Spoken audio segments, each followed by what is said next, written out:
মামলা থেকে আপনি জামিন হয়েছেন মানে আপনার মামলা শেষ হয়নি। একটা সময় গিয়ে আপনার শাস্তি হতে পারে 10 বছর, 7 বছর বা যাবজ্জীবন। আমরা ভবিষ্যতে যে মামলাটা আমার জন্য কাল হয়ে দাঁড়াচ্ছে সেটা আমরা ভুলে যাই। আসসালামু আলাইকুম, আমি অ্যাডভোকেট শফিকুল্লাহ, কক্সবাজার জেলা ও দায়রা জজ আদালত। আজকে একটা বিষয় নিয়ে আপনাদের সাথে আলোচনা করব। বিষয়টা হচ্ছে, আমরা যখন কোনো একটা মামলার সাথে জড়িয়ে যাই, কোনো একজন ব্যক্তি যখন একটা মামলার সাথে জড়িয়ে যাওয়ার পরে তাকে কোনো পুলিশ বা কোনোভাবে তাকে জেল হাজতে পাঠানো হয়, সে মামলার জেল হাজতে থাকা অবস্থায় যে সময়টুকুতে থাকে, সে জামিন হওয়ার জন্য যেভাবে একজন আইনজীবীর সাথে সে আন্তরিকতার সাথে তার অভিভাবক, তার আত্মীয় স্বজন যেভাবে যোগাযোগ করে, ওভাবে যদি মামলার শুরু থেকে শেষ পর্যন্ত মামলার প্রতি সে আন্তরিকতা দেখায়, তাহলে আমি মনে করি অনেক মামলায় অপরাধী বা একজন ব্যক্তি বেঁচে যেতে পারে।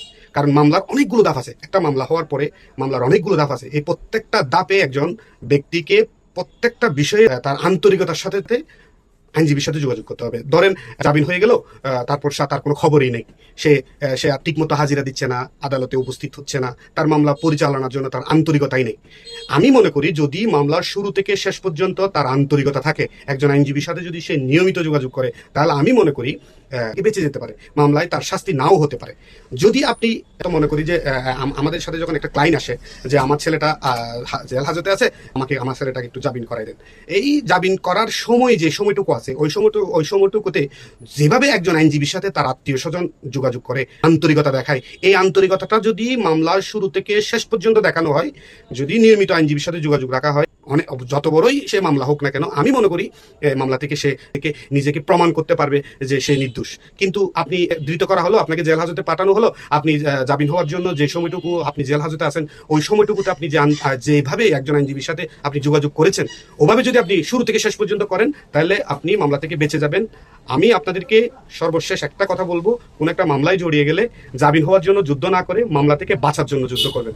আপনি আপনার আইনজীবীর সাথে প্রতিনিয়ত প্রত্যেকটা ধাপ, একটা মামলা পরিচালনার ক্ষেত্রে অনেকগুলো ধাপ আছে, যেটা আপনি নিয়মিত কোর্টে আসলে, নিয়মিত হাজির তারিখে যদি আপনি উপস্থিত থাকেন, তাহলে আপনি বুঝতে পারবেন যে কতগুলো ধাপ একটা মামলায় আছে। আপনি যদি প্রত্যেকটা ধাপে আপনার আইনজীবীর সাথে যোগাযোগ করে যদি আপনি ধাপগুলো যদি পার হতে পারেন, তাহলে আমি মনে করি আপনার থেকে বেঁচে যাবে। তাই মামলার জামিন হয়ে গেলে আপনারা পালাতক হবেন না। আপনাদের যে শুরু থেকে যে আন্তরিকতাটা থাকে, এটা শেষ পর্যন্ত আপনি একটা মামলায় পরিচালনার ক্ষেত্রে এই আন্তরিকতাটুকু রাখবেন। তাহলে আমি মনে করি আপনি এই মামলা থেকে বেঁচে যাবেন।